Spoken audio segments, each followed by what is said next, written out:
2025 ജൂബിലിയുമായി ബന്ധപ്പെട്ട് December 24 Francis പാപ്പ വത്തിക്കാനിലെ വിശുദ്ധ പത്രോസിന്റെ ബസലിക്കയിൽ തുറന്ന വിശുദ്ധ വാതിലിലൂടെ ഇതിനോടകം 5 ലക്ഷത്തിലധികം ആളുകൾ കടന്നുവെന്ന് വത്തിക്കാൻ മാധ്യമ വിഭാഗം.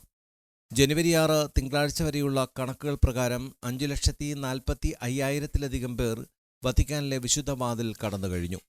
ഡിസംബർ 24 വിശുദ്ധ പത്രോസിന്റെ വിശുദ്ധ വാതിൽ തുറന്നതിനെ തുടർന്ന് വത്തിക്കാന് മുന്നിലുള്ള വിയ ദെല്ലെ കൺസിലിയാസിയോണയിലൂടെ ജൂബിലിക്കായി പ്രത്യേകമായി തയ്യാറാക്കിയ കുരിശുമായി ഗ്രൂപ്പുകളും വ്യക്തികളും തങ്ങളുടെ തീർത്ഥാടനത്തിന്റെ ഭാഗമായി എത്തുന്നുണ്ട്.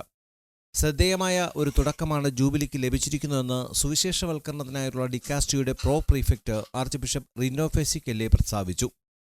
വത്തിക്കാനിലെത്തുന്ന തീർത്ഥാടകരുടെ ഉയർന്ന നിരക്ക് ഏവർക്കും വലിയൊരു സാക്ഷ്യമാണെന്നും അദ്ദേഹം വിശേഷിപ്പിച്ചു. ജൂബിലിയുമായി ബന്ധപ്പെട്ട് ഇറ്റലിയിലെ, പ്രത്യേകിച്ച് റോമിലെ ഭരണാധികാരികൾ സുരക്ഷാ ക്രമീകരണങ്ങൾ ഉൾപ്പെടെ വൻ ഒരുക്കങ്ങളാണ് ചെയ്തിട്ടുള്ളത്.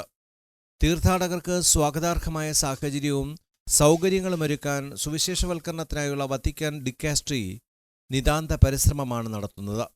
ജനുവരി 5 റോമൻ മതിലുകൾക്കപ്പുറമുള്ള വിശുദ്ധ പൗലോസിന്റെ ബസലിക്കയിലെ വിശുദ്ധ വാതിൽ തുറന്നതോടെ റോമിലെ 4 മേജർ ബസലിക്കയിലെയും വിശുദ്ധ വാതിലുകളിലൂടെ കടക്കാൻ തീർത്ഥാടകർക്ക് സാധ്യത ഒരുങ്ങിക്കഴിഞ്ഞു. വാർത്താവിതരണ രംഗവുമായി ബന്ധപ്പെട്ട ജൂബിലിയാണ് ഈ ജൂബിലി വർഷത്തിലെ പ്രധാന സംഭവം. ജനുവരി 24 മുതൽ 26 വരെയുള്ള തീയതികളിലാണ് വാർത്താവിനിമയ രംഗത്തുള്ളവരുടെ ജൂബിലി. ലോകത്തിന്റെ വിവിധ ഭാഗങ്ങളിൽ നിന്നുള്ള ആയിരക്കണക്കിന് പത്രപ്രവർത്തകരും മാധ്യമ മേഖലയിലെ പ്രമുഖരും റോമിലെത്തുമെന്നാണ് കരുതപ്പെടുന്നത്. വത്തിക്കാൻ ഡെസ്ക്, ഓക്സ് ന്യൂസ്.